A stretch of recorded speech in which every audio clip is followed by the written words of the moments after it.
Todos y todas, bienvenidos y bienvenidas. Vamos a continuar nuestro estudio en Efesios capítulo 4. La unidad en el cuerpo de Cristo. En el tema anterior vimos la utilidad del creyente en la iglesia o en la unidad del cuerpo de Cristo. Nos basamos en la historia que registra Mateo 25, versículo 14 al 30, donde habla el Señor una parábola acerca de los talentos y hace referencia a la distribución de esos talentos según las capacidades de cada uno para desempeñar esa actividad económica. Hoy veremos cómo mantener la unidad en el cuerpo de Cristo. Efesios capítulo 4, versículo 1 al 6, ¿lo tienen? Leemos en el nombre del Padre, del Hijo y de su Santo Espíritu. Yo pues preso en el Señor, os ruego que andéis como es digno de la vocación con que fuisteis llamados, con toda humildad y mansedumbre, soportándoos con paciencia los unos a los otros en amor, solícitos en guardar la unidad del Espíritu en el vínculo de la paz. Un cuerpo, un espíritu, como fuisteis también llamados, en una misma esperanza de vocación. Un Señor, una fe, un bautismo, un Dios y Padre de todos, el cual es sobre todos, y por todos, y en todos. Leamos al 7 también. Pero a cada uno de vosotros fue dada la gracia conforme a la medida del don de Cristo. Oremos. Señor, gracias por tu santa palabra. Gracias, Señor, por concedernos este privilegio de estar reunidos en tu casa de oración. Perdona aquello que tu pueblo te haya fallado. Purifica cada alma, cada vida, cada mente, cada corazón. Y ministranos hoy con tu Espíritu Santo, iluminándonos para que aprendamos de tu santa palabra y así podamos aplicarla en nuestra vida y hagamos cambios para honrarte, para agradarte, Señor. Bendito Dios, que esta palabra no regrese vacía, sino haga para lo que tú la has enviado, hablándome primeramente a mí y a tu pueblo también y a cada oyente vidente de esta palabra. Toda fuerza del mal la atamos en el nombre de Jesús, le echamos fuera y somos libres de toda energía negativa y la paz del Señor reina en nuestras vidas. En el nombre de Jesús. Amén.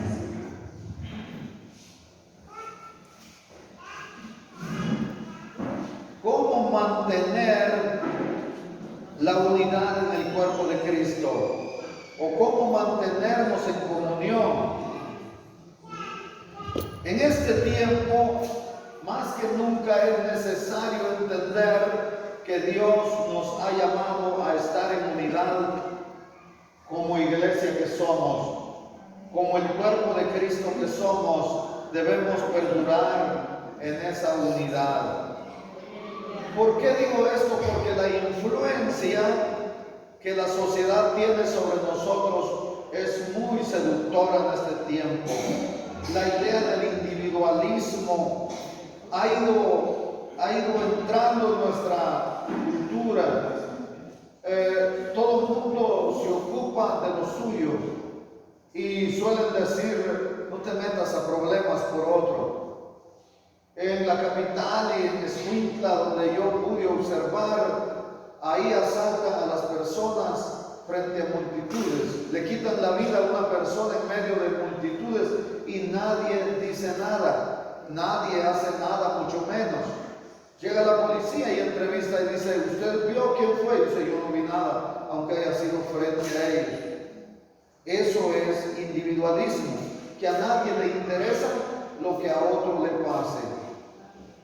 Por su parte, las redes sociales son muy fuertes y carecen de sentido de unidad, porque usted pertenece a un grupo en una red social, puede ayudarle, puede tener amigos por montones en las redes sociales, hasta 5,000 personas pueden estar adheridas como sus amigos en la plataforma pero en realidad siempre va a haber ahí individualismo. Cada quien piensa lo que quiere, cada quien ama lo suyo.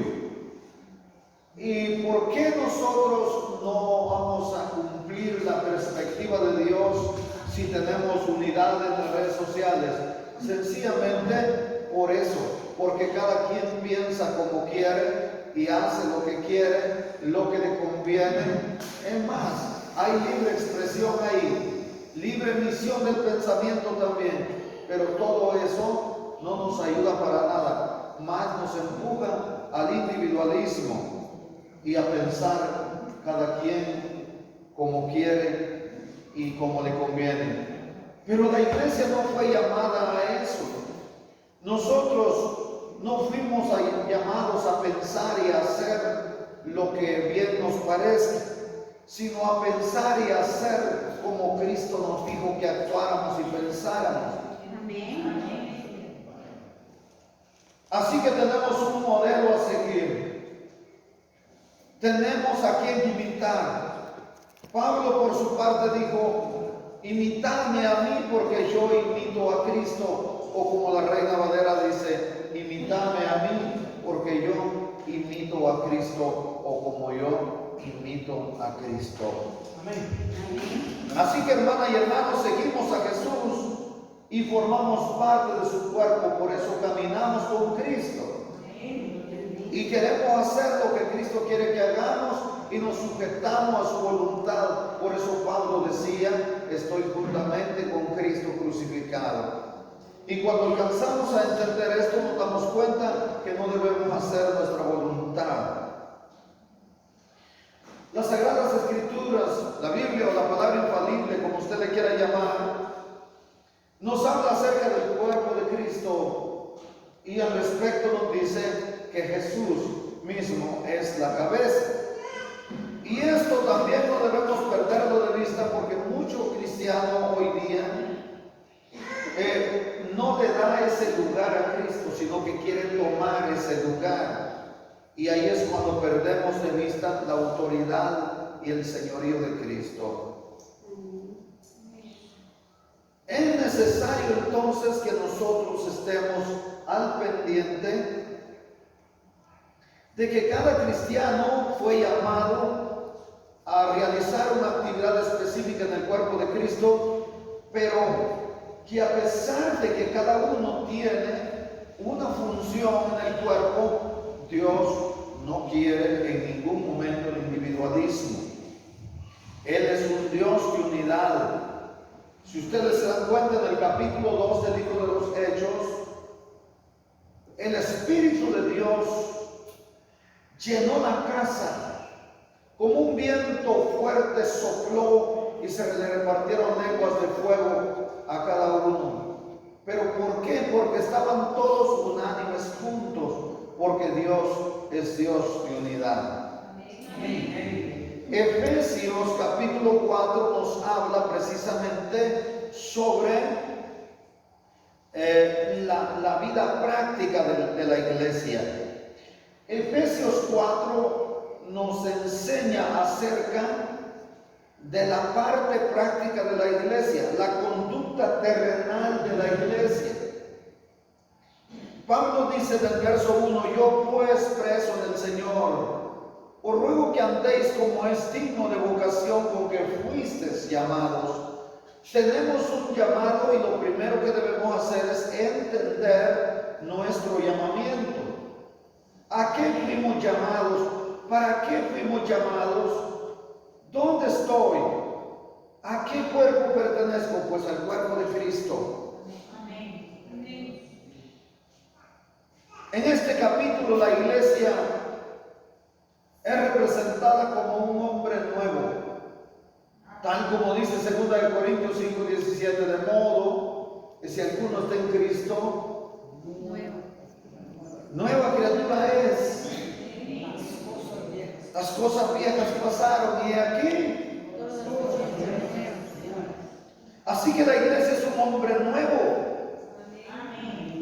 Y debe ser exhibido ese hombre nuevo según lo que nos enseña este capítulo 4 del libro de Efesios. Se habla acerca de que la iglesia es invisible, pero en verdad la iglesia en su conjunto pudiera ser aceptable que es invisible. Pero se hace visible cuando se difunde la palabra de Dios. Se hace visible cuando nos congregamos para gozar de la comunión de los santos.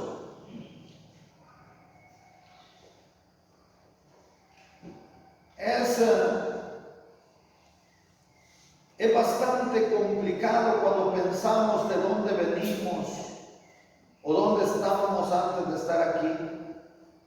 Y cuando pensamos cómo están las personas que no han venido a los pies del Señor. Pablo dice que estábamos muertos en delitos y pecados. Esa era la condición. Estábamos perdidos, sin esperanza y sin Dios en el mundo. Así es la condición de aquellos que no han venido a los pies de Cristo.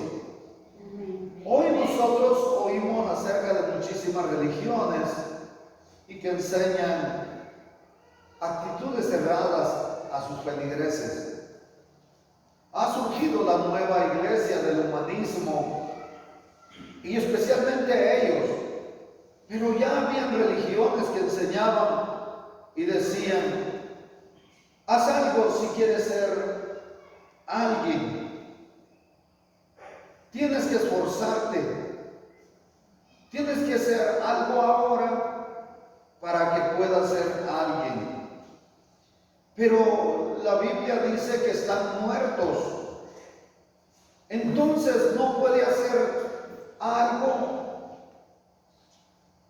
aquello que no es alguien, porque está muerto. Hará cosas superficiales y perecederas, pero no, como dijo Cristo, hacer tesoros en el cielo para vida eterna. Por eso es que el Señor dice: sé alguien y entonces podrás ser algo. Cuando sin mí nada podéis hacer, vosotros vivís porque yo vivo.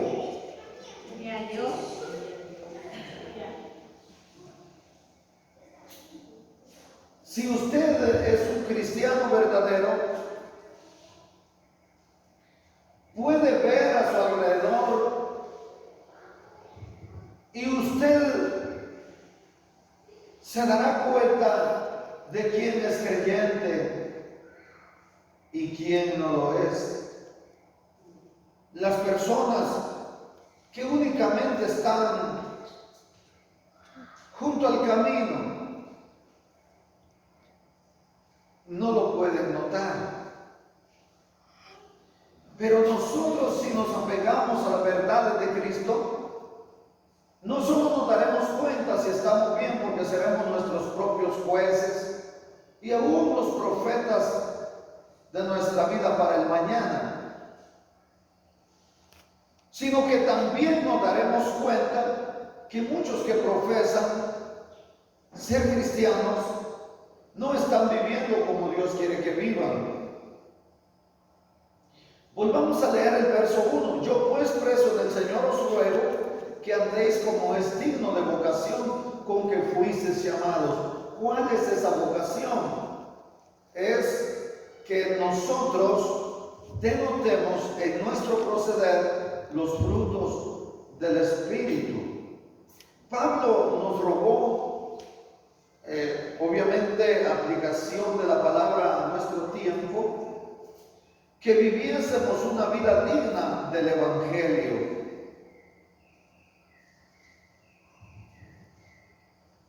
Es probable que mucha gente, por respeto o por ser simpático con usted, no le diga lo que nota en usted.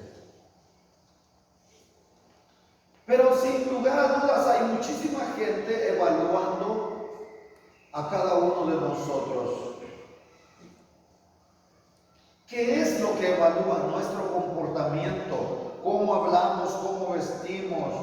¿Cómo reaccionamos ante las circunstancias adversas de nuestra vida o ante las provocaciones de este mundo? ¿Y para qué está evaluando eso? Para ver si en verdad somos hijos de Dios por la fe en Cristo. Amén. Aleluya. ¿Y cómo lo sé yo? Cuando usted hace una autoevaluación de la manera en que está viviendo.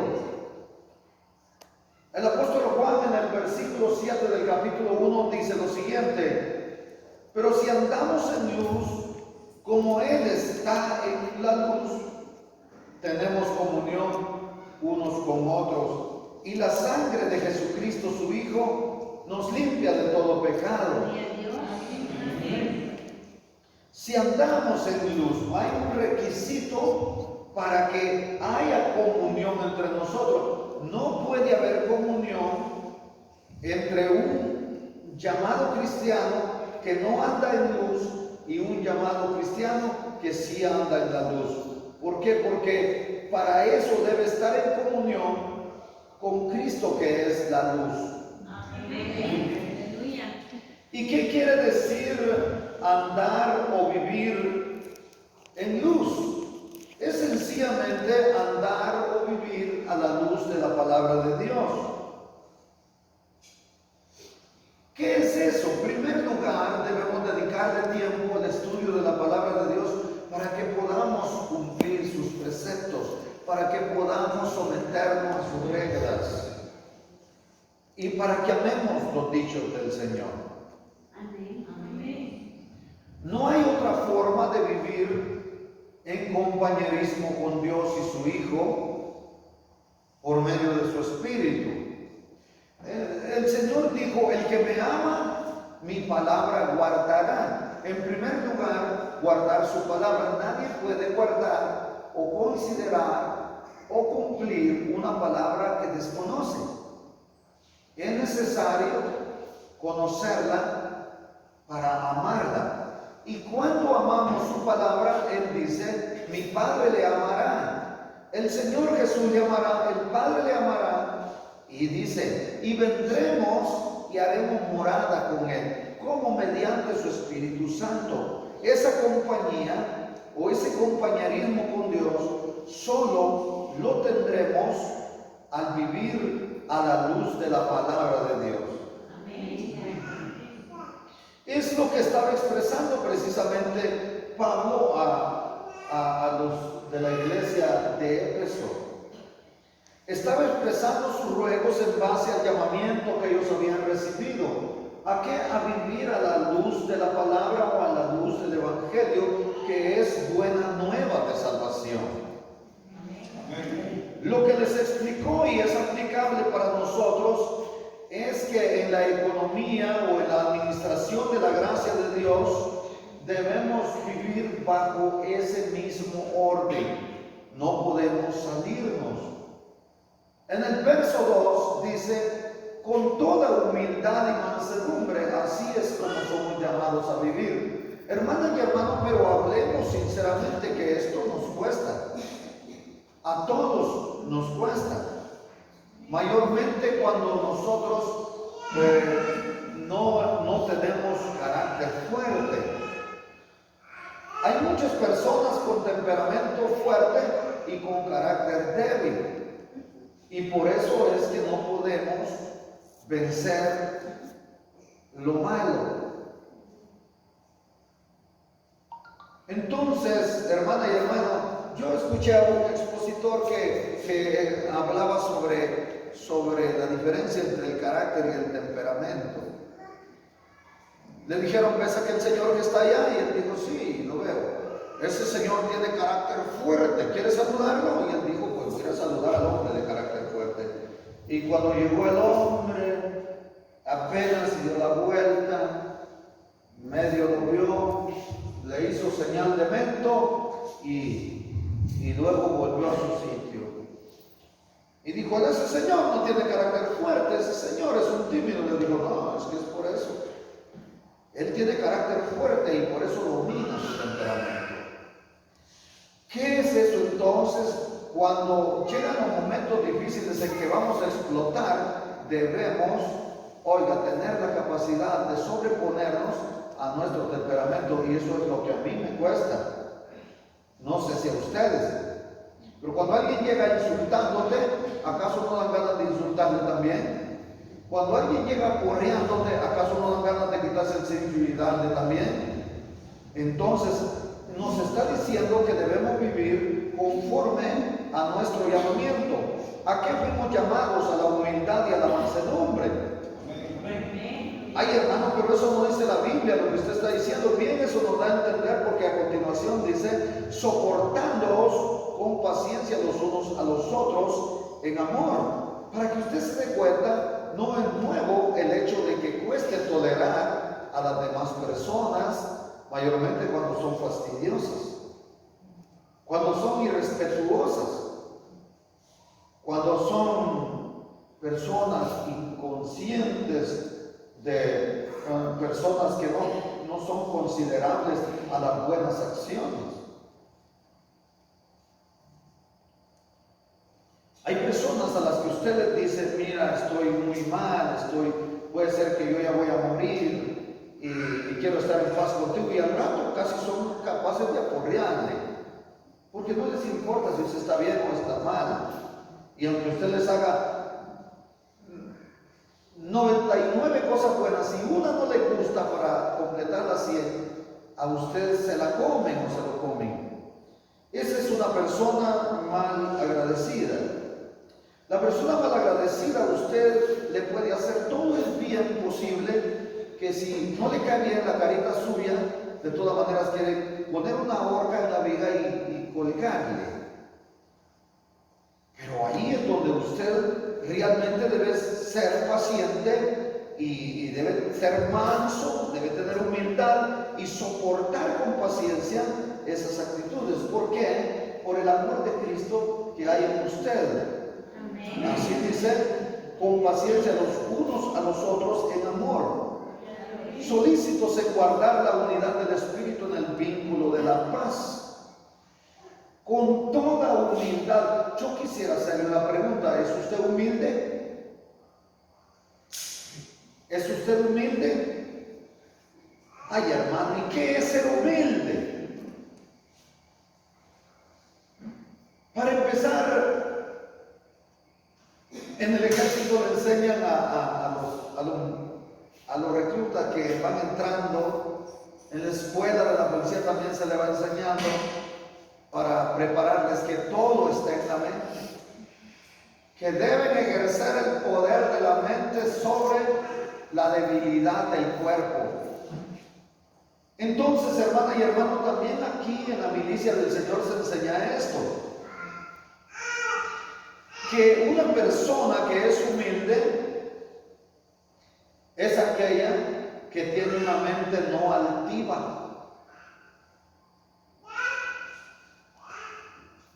Dicen los grandes estudiosos que Pablo practicaba la humildad, porque la humildad es lo opuesto al orgullo. ¿Sabe qué dijo Pablo? Yo soy un fariseo y toda mi preparación académica, todos los títulos, todo lo que he logrado, toda la fama, las amistades, lo tengo por basura. Oiga, eso es realmente practicar lo opuesto al orgullo. Él actuaba realmente con humildad. Y el cristiano es necesario que practique la humildad, hermana y hermano, porque la humildad es una especie de insignia. ¿Qué es una insignia? Es el símbolo de un grado en una institución militar o policial, por ejemplo, o es un broche de algún colegio profesional. Entonces la humildad es como una insignia que representa lo que usted es. Amén. Pero en este caso, ¿qué es lo que representa? La hermana Meli me hizo una pregunta: ¿cuáles son las virtudes del cristiano? No sé si en la enseñanza pasada. Entonces yo sencillamente le respondí: son los frutos del Espíritu. Porque la humildad es una de esas virtudes cristianas. Filipenses 2:3 dice: nada hagáis por rivalidad o por vanagloria, antes bien con humildad, estimando cada uno a los demás como superiores a sí mismo.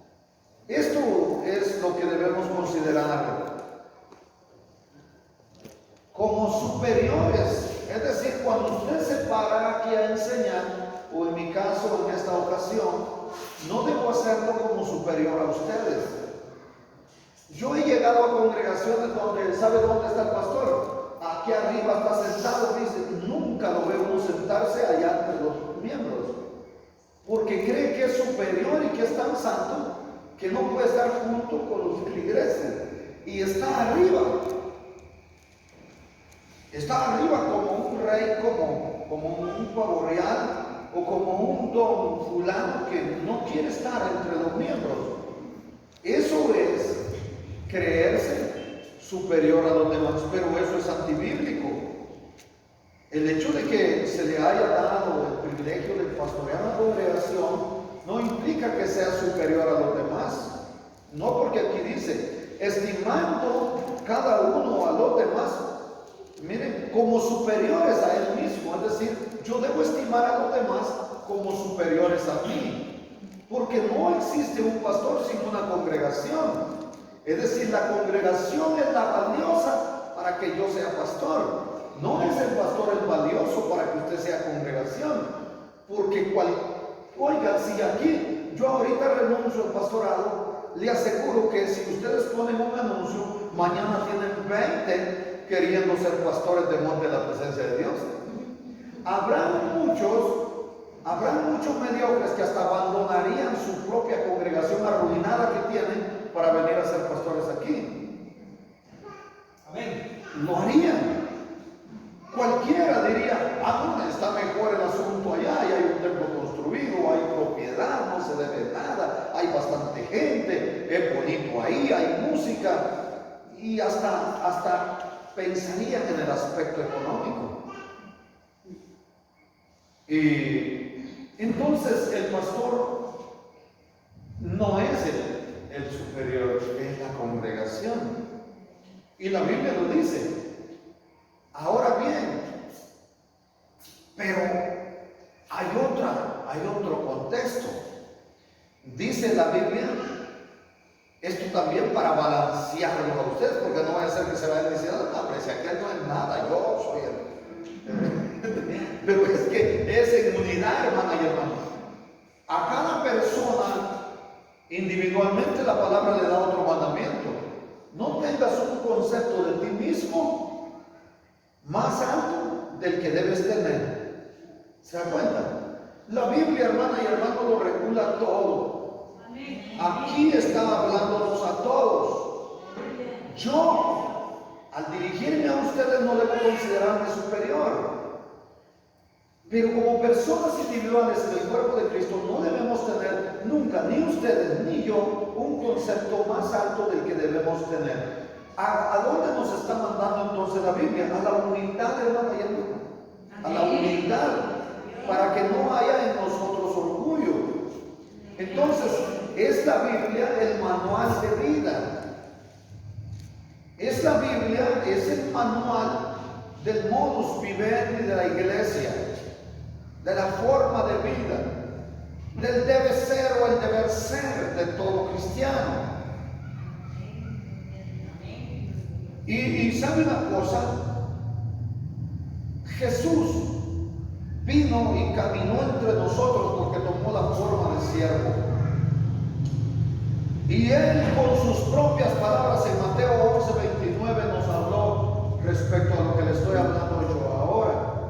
Esto para mantener la unidad del cuerpo de Cristo, para que se sostenga, para que se mantenga, y para que ustedes cuando hablen conmigo, hablen con toda confianza. Esto no implica que ustedes me van a andar cuando yo vaya ahí deteniéndome para decirme chismes tampoco, ¿verdad? No, porque no es bueno eso. Oiga, ¿sabía usted Es cierto que deben tener confianza conmigo, pero tampoco agarren el teléfono y me llamen, fíjese que dijo la fulana, fíjese que dijo la sultana, porque entonces, no hombre, me van a arruinar, me van a enfermar, porque cuando usted invita a una persona y le mete en esos problemas, se enferma. Al menos yo, cuando una persona me llama mucho para chismearme, hay veces que no le contesto las llamadas, pero la confianza debe estar ahí. Mejor si es para asuntos de la iglesia, para beneficio de la congregación. Vamos a ver qué dice Jesús en Mateo 11:29. Llevad mi yugo sobre vosotros, y qué más, aprended de mí, porque Él es el maestro. ¿Y qué vamos a aprender de Él? Que soy manso y humilde de corazón. Claro, hay muchos creyentes en la actualidad que tienen ese orgullo por la misión a la que pertenecen. Yo voy a seguir siendo el mismo. Ustedes aprendan eso también. Hay unos que se creen también por la raza. A ver cómo les va. A ver cómo les va a ella. Ay, hermano, pero si Santiago Zúñiga le dice animal a los no, sí, pero él les dice a los no convertidos. Él les dice animales, pero es por su forma de ser, porque no entienden el llamamiento. Pero en el cuerpo de Cristo no. Aquí usted no se puede tratar así, ¿verdad, hermana y hermano? Así que, hermana y hermano, vamos a seguir adelante. Necesitamos permitir que el Espíritu Santo, ¿verdad?, nos controle para poder andar en humildad, porque solo no vamos a poder. Amén. Amén. No, yo no creo que lo logremos solos. Y mayormente la mansedumbre, ¿verdad, hermana y hermano? ¿Qué es mansedumbre?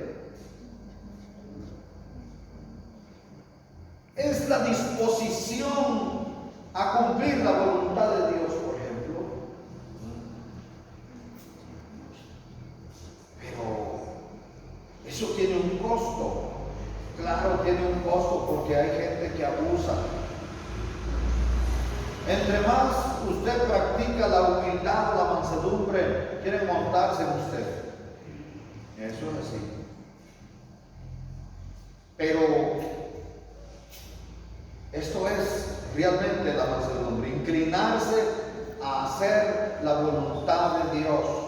Pero aquí también en este verso que estamos estudiando nos habla acerca de la paciencia. Una hermana decía en una ocasión: Señor, dame paciencia. Y de pronto una bola se dio en la panza, le rajaron y se la sacaron. Y ahí: Señor, dame paciencia. Una vecina llegó y la agarró a golpes. Y ella seguía: Señor, dame paciencia. Y un día dijo el Señor, dice: ya no me pidas paciencia, porque te van a matar. Y ella dijo: Señor, ¿pero qué es esto? No, hombre, es que cada vez que me pides paciencia me estás pidiendo pruebas. Me estás pidiendo ser probada. Y esto fue mi pastora en Villanueva. Ella nos contó ese testimonio. Y tal vez tiene ella razón en lo que estaba diciendo, porque sencillamente la paciencia es la capacidad para padecer o para soportar algo sin alterarse. Pero si estas provocaciones nos llegan día con día, sí, pero esta es sencillamente la paciencia, la facultad de saber esperar algo cuando se desea con mucho entusiasmo. Eso es la paciencia. Nos vamos a reunir aquí para comernos un pastel, por ejemplo, y yo me fui a las 9 de la mañana y son las 3 de la tarde y no he venido con el pastel y ustedes no han almorzado, pues están esperando. Pero usted desea, ¿verdad?, comer pastel conmigo y me espera hasta las 3 de la tarde, que sea empachado, pero me espera. Eso es paciencia. Y según Gálatas 5:22, la paciencia es uno de los frutos del Espíritu, por lo tanto, es una de las virtudes del cristiano. No está de hermana Merlin, no vino hoy, y ella preguntó por esto, y por ella dice: yo esta enseñanza y no vino. Porque ella me hizo una pregunta y por eso basé yo hoy la enseñanza en esa pregunta que ella me hizo. Vamos al verso 4. Un cuerpo, un espíritu, como también felices y amados en una misma esperanza de vuestra vocación. Un Señor, una fe, un bautismo, un Dios y Padre de todos, el cual es sobre todos y por todos y en todos. Aquí están entonces, ¿verdad?, los factores de la unidad del cuerpo de Cristo. ¿Cuántos minutos llevo? Hermana y hermano, vamos a continuar el día domingo en los factores de la unidad del cuerpo de Cristo. Hoy usted sabe que es importante la convivencia pacífica, es importante soportarnos. Yo voy a comenzar en la próxima enseñanza en el versículo 4. Es importante para agradar a Dios, para honrar el Evangelio y para mantenernos en la unidad.